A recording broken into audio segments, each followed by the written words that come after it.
Hello kids, today we are going to learn 10th standard science 1 subject 4th chapter effect of electric current and part 3 because of in the part 1 and part 2 we are study about the Joule's law heat, hitting a Joule's law,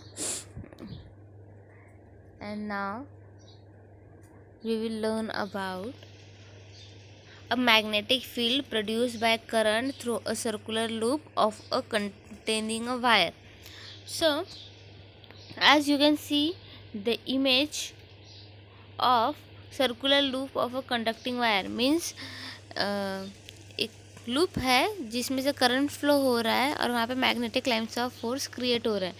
so we learn about the magnetic lines of force of magnetic field produced by the current flowing through a straight conductor. What will happen to the magnetic line of force of the field produced by a current flowing through a loop made by bending the straight wire?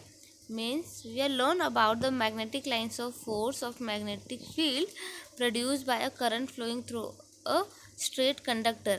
मतलब हमने study किया है कि conductor से whenever the current passes through a conductor that time magnetic field are created, a magnetic lines of force is produce. मतलब जब कहीं पे भी करंट फ्लो होता है तो वहाँ पे मैग्नेटिक फील्ड जनरेट होगा.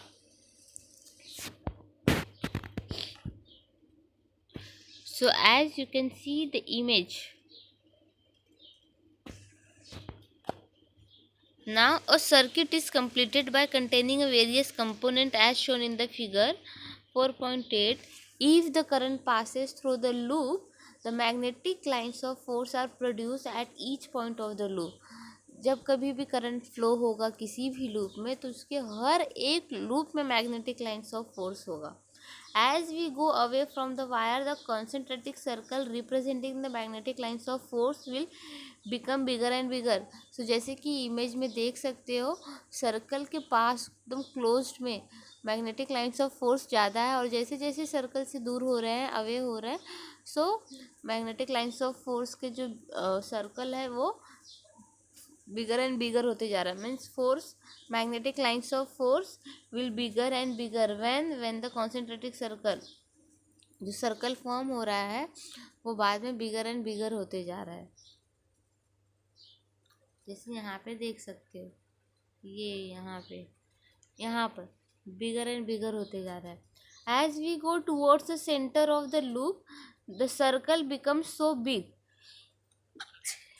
As we go towards the center of the loop, the circle become so big that is the arc can be shown in a straight line. हम जैसे ही सर्कल के close जाएंगे तो जो सर्कल होगा वो बहुत ज़्यादा बिगर दिखाई देगा, just like arc as a straight line के जैसे.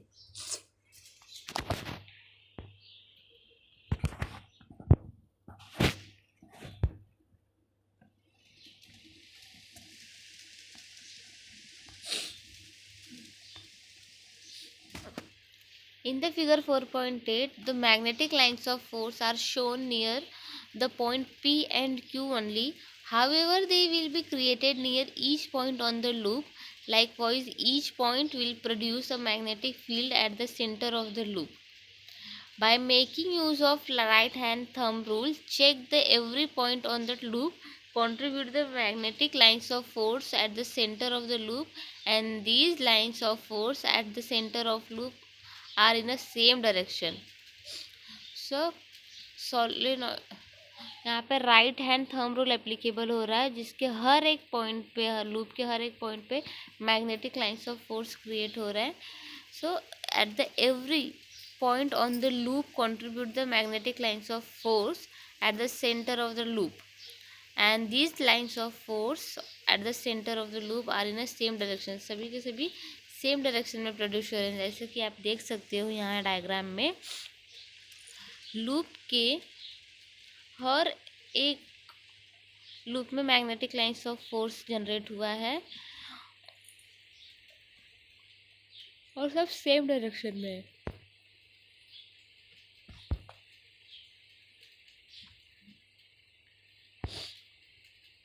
When the copper wire The intensity of magnetic field at any point produced by a current flowing through a wire. The intensity of magnetic field at any point produced by a current flowing through a wire is depend on the current, as we have seen in the experiment. This means that if there are n turn in a loop, the magnetic field n times that produced by the single loop will be created. So ये याद रखना है, जितने number of turn होंगे, जितने number of loops होंगे, उतने ही numbers of magnetic field create होगा. So N turn in the loop, then magnetic field N times that produce, मतलब जितने नंबर ऑफ टर्न्स होंगे, लूप होगा, उतने numbers of magnetic field create होंगे. ये याद रखना है. When the copper wire with the resistive coating is wound in a chain or loop like spring is called solenoid. मतलब जो कॉपर वायर है उसको ऐसे रोटेट करेंगे, लूप में कन्वर्ट करेंगे कि वो एक स्प्रिंग जैसा बन जाए, जिसे हम क्या कहेंगे, solenoid. Magnetic field due to the current in a solenoid. So solenoid पे मैग्नेटिक फील्ड का क्या इफेक्ट पड़ता है, just because of current. So as you can see the image of solenoid, ये सोलेनॉइड का इमेज है. कॉपर वायर को rotate किया है, लूप में कन्वर्ट किया है, तो ये क्या बन गया है, सोलेनॉइड. सो एक एंड पे यहाँ पे वायर कनेक्ट करेंगे, ये दूसरा एंड यहाँ पे वायर कनेक्ट करेंगे. सो करंट जब फ्लो होगा ये सोलेनॉइड के थ्रू, करंट जब फ्लो होगा इस सोलेनॉइड लूप के अंदर, तब भी क्या होगा, यहाँ पे मैग्नेटिक फील्ड क्रिएट होगा और ये वर्क करेगा just like a bar magnet. So when ever the electric current passes through the solenoid, magnetic lines of force are produced in a pattern as shown in the figure 4.9. You are aware the magnetic lines of force, a bar magnet. The property of the magnetic field of solenoid are very similar to the magnetic field produced by a bar magnet. जैसे कि मैंने पहले बताया कि solenoid में अगर current flow होगा, तो solenoid work like a bar magnet. One of the open end is solenoid act as a magnetic north pole and other as a magnetic south pole. The magnetic lines of force inside the solenoid are parallel to each other. जो magnetic lines of force होगा solenoid में, वो क्या होगा, सब parallel to each other होगा, जिससे वजह से वो वर्क करेंगे जस्ट लाइक अ bar magnet.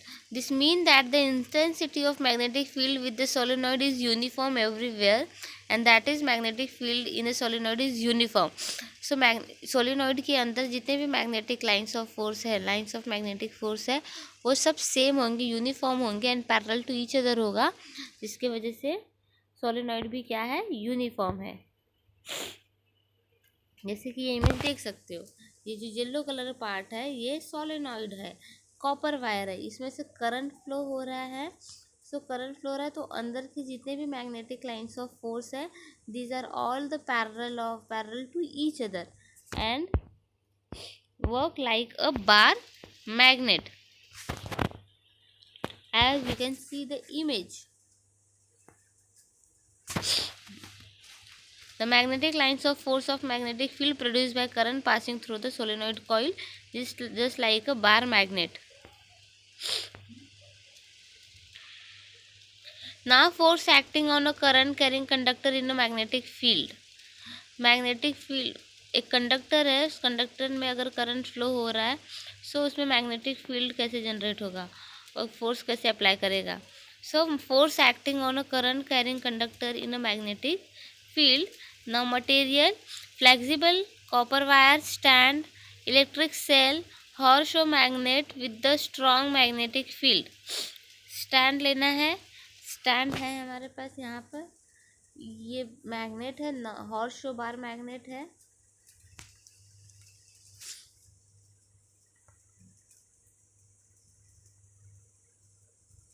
हॉर्सशो बार मैग्नेट है ना, कॉपर वायर है एक स्ट्रेट. सो जैसे ही करंट फ्लो होगा, यहाँ पे करंट स्टॉप है, तो स्ट्रेट वायर स्ट्रेट है, जैसे कॉपर वायर स्ट्रेट है ए पोजीशन में. जैसे ही करंट फ्लो होगा टॉप टू बॉटम में जैसे ही होगा, सो जो वायर है जो वायर है वो बाहर की तरफ बेंड होगा, और जैसे ही करंट बॉटम टू टॉप की तरफ फ्लो होगा रिवर्स कंडीशन में, again wire inside hot show magnet के इनसाइड की तरफ बेंड होगा।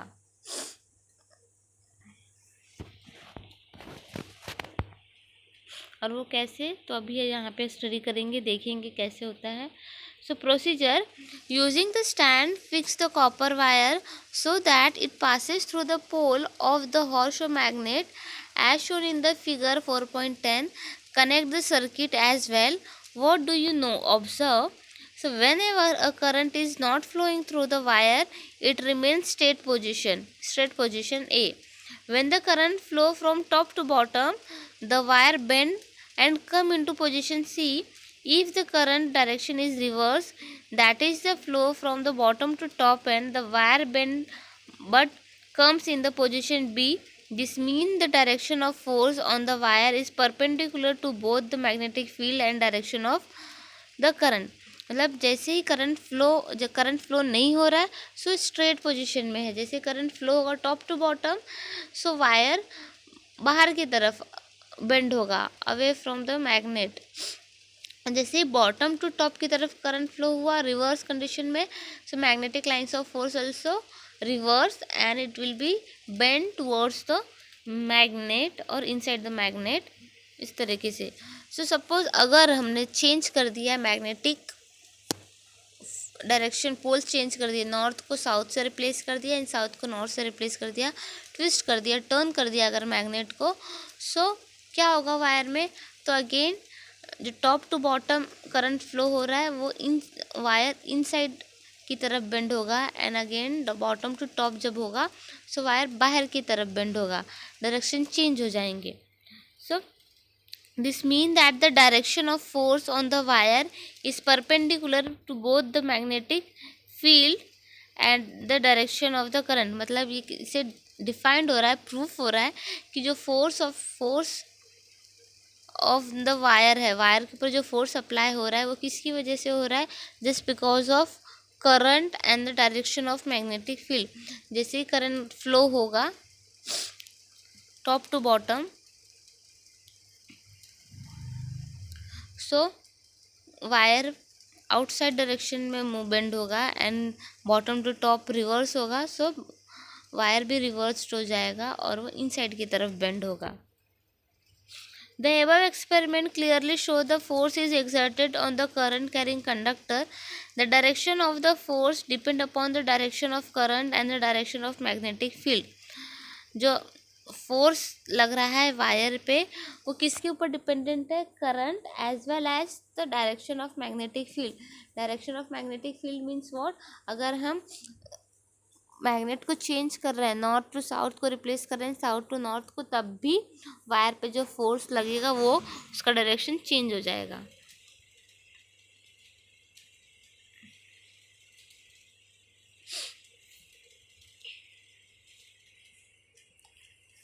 Copper wire magnet, so magnetic field perpendicular to the plane of the paper going inside the paper। तो ए position कब हो रहा है, जब करंट फ्लो नहीं हो रहा है तब। जैसे टॉप टू बॉटम में करंट फ्लो होगा सी की तरफ, जैसे टॉप टू बॉटम में करंट फ्लो होगा तो ये वायर बाहर की तरफ बेंड होगा। जैसे करंट बॉटम टू टॉप की होगा सो ये इनसाइड अंदर की तरफ बेंड होगा, ये याद रखना है। So force on a wire is depend upon, ये सेंटेंस याद रखो, force on a wire is depend upon the direction of current and the direction of magnetic field. The force is exerted on a current carrying conductor. अगर ऐसा question आया कि what is mean by force is exerted on the current carrying conductor, so इतना लिखो, the direction of force is depend upon the direction of current and the direction of magnetic field।